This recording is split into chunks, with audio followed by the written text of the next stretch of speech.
هەواڵانی عزیز بە ناوی خی گەورە و مێهرەبان ماندوو نەبن و دووەمین دیداری یەکێتی نیشتیمانی کوردستانتان پیرۆز بێت. پێشەکەی بینیشە ببێ بە ناوی کاک بافڵ و بە ئیزنی لای بەڕێزمان کاک شێخ جەعفەر و هەموو هەواڵانی سەرکردایەتی و مەکتەبی سیاسی و ئەنجومەنی هەواڵەکانی یەکێتی نیشتیمانی کوردستان سپاسی یەک بە یەکەی ئێوەی بەڕێز بکەم. سپاسی هەموو ئەو هەواڵانە بکەین کە لە کۆنفرانسەکانی شار و شارۆچکەکانەوە بەشداری دیداری یەکێتی بوونە تاکو ئەوانەی کە ئەمڕۆ و دوێنێ لە قاعەکانە گفتوگۆی بابەتە گرنگ و هەنووکەیەکانیان کردووە. سپاسی خەمخۆریتانەکەین، سپاسی دڵسۆزیتانەکەین، دووبارە و سێبارە سەلمانتان کە یەکێتی حزبێکی زیندووە، کە یەکێتی حزبی تەنها چەند کەسێک نییە، کە یەکێتی تەنها حزبێکی یەک ناوچە یان دوو ناوچە نییە، بەڵکو یەکێتی حزبی یەک بە یەکی ئێوەی تێکۆشەرە و گەنجەکانمان و هی ژنانیشە. هەموو راپۆرتەکان نووسراونەتەوە و وەرگیراون لەلایەن سەرپەرشتیاری لیژنەکان. ئەم راپۆرتانە ئێستا کە کۆکراونەتەوە بە ئەمانەتەوە تەسلیمی مەکتەبی سیاسی یەکێتی نیشتیمانی کوردستانە کرێ. لەوێ ئەم راپۆرتانەکە پڕن لە ڕاستپاردەی ئێوە، پڕن لە پێشنیار و داواکاری و بۆچوونەکانی ئێوە پەسەند دەکرێن کە پەسەند کران. با پێتان بڵێن چی ڕوو ئەدا. یەکەمە بێ سەقفی تەوەقوعاتمان واقعی بێ. هەندێک لە پێشنیارەکانتان، هەندێک لە ڕاستپاردەکان لە ناو ئیرادەی یەکێتی نیشتیمانی کوردستانە و لە چوارچێوەی دەسەڵاتی یەکێتی نیشتیمانی کوردستانە. ئەوانەی کە حیزبین و دەسەڵاتی لە ناو دەسەڵاتی یەکێتیدان دڵنیابن وەک خۆیان جێبەجێەکرن. بەس لەوانەیە هەندێک لە ڕاستپاردەکانتان پێویستی بە گۆڕینی یاسا بێ. دڵنیابن پەرلەمانتارە بەڕێزەکانمان کە هەندێکیان لێرەن ئەو کاتە ئەتوانن شەڕی لەسەر بکەن لە ناو پەرلەمانی کوردستان. هەندێکیان پێویستیان بە گۆڕینی ڕێنمایی و بڕیاری حکومی بێت. دڵنیابن ئەمانە هاوکارمانە بن لە کاتی پێکەرانی حکوومەت و لە کاتی پەیڕەوکردنی بەرنامەی داهاتووی حکوومەتی هەرێمی کوردستان.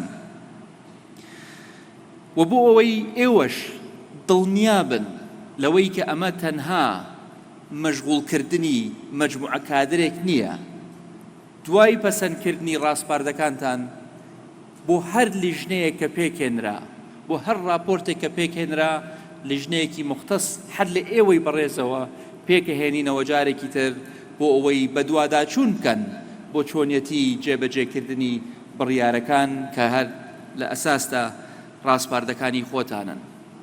بەڕێزان ئەمە داهێنانێکە بۆ سیاسەتکردن لە هەرێمی کوردستان کە هەر لە یەکێتی جوانە ئەم جۆرە داهێنانانە. بۆیە هیوادارم ئەو ڕۆحەتەی کە من هەستم پێی کرد لەم دوو ڕۆژە پەرەی پێ بدەن، بەردەوام بن لە گفتوگۆ، بەردەوام بن لە کۆبوونەوەکانتان، ژیانی حیزبایەتی زیندوو بکەنەوە. هەر یەکەتان سپەینێ ئەگەڕێنەوە بۆ ئۆرگانەکانی خۆتان، چ مەڵبەند بێ، چ کۆمیتە بێ، چ ئۆرگانێکی دیکە بێ، چ حکوومەت بێ، چ حیزب بێ. کاک سەرکەوت بەخێر بێی فەرموو لە کورسەکەی من دانیشە. هەر یەکەتان ئەگەڕێنەوە سەر ئەرک و واجباتی خۆتان، سارد نەبنەوە، کۆبوونەوەکانتان بەردەوام بێ، با خەڵک با جەماوەر ببینێ کە ئێوە لە پێناوی ئەوان کۆ بنەوە، کە لە پێناوی چارەسەرکردنی کێشەکانی خەڵکا کۆ بنەوە، کە ڕۆژانە پەیوەندیتان هەیە لەگەڵ کۆمەڵانی خەڵکی کوردستان، ڕۆژانە گوێبیستی معاناتی کۆمەڵانی خەڵکی کوردستانە بن. مەوەستن. دوێنێ کاک بافڵ زۆر بە وازەحی وتی با تەمەڵ نەبین. تۆزێ دەستکەوتێکمان هەبوو و تۆزێ پێشکەوتوین و تۆزێ دەنگمان زیادی کردووە و تۆزێ معنەویاتمان بەرز بووەتەوە. ئەوە معنای ئەوە نییە ئێمە ئەبێ ئیتر پاڵ بدەینەوە بڵێ وڵا ئیتر ئێمە لەسەر کەروی سەرکەوتنین بۆیە ئەبێ تەمەڵ بینەوە. نەخێر. ئیش ئەمڕۆ دەست پێەکە. ئیش سپەینێ ئەبێ چڕتر بێ لە دوێنێ. دوو سپەی ئەبێ لە سپەینێ چڕتر بێ. ئەمەش بێ ئێوە ئەکرێ بەڕێزان. ئێوە لە بەرەی پێشەوەی جەنگی نوێنەرایەتی کردنی یەکێتی نیشتیمانی کوردستانن. ئێمەش هاوکار و پشتیوانتانە بین، دڵنیاتانەکەمەوە بەم ڕۆحیەتە بەردەوام بین، یەکێتی ئەگەینە ئەو ئاستە کە چاوەڕوانی کۆمەڵانی خەڵکی کوردستانە بێ. دیدارتان شاد، دەستخۆشیتان لێ ئەەکەین، گوێتان لە زۆر قسە بووە بۆیە من لە ئێستەوە کۆتایی بە قسەکان مەهێنم.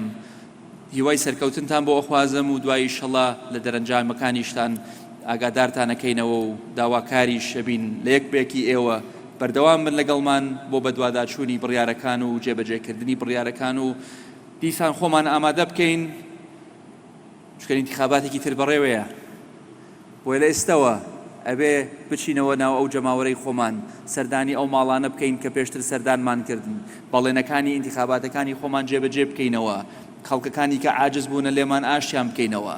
پرۆسەی انتخابی و پرۆسەی سیاسی ناوەستێ ئێمەش نابێ بوەستین. هەر شاد و سەربەرز و سەرکەوتوو بن. بەخێر بێن.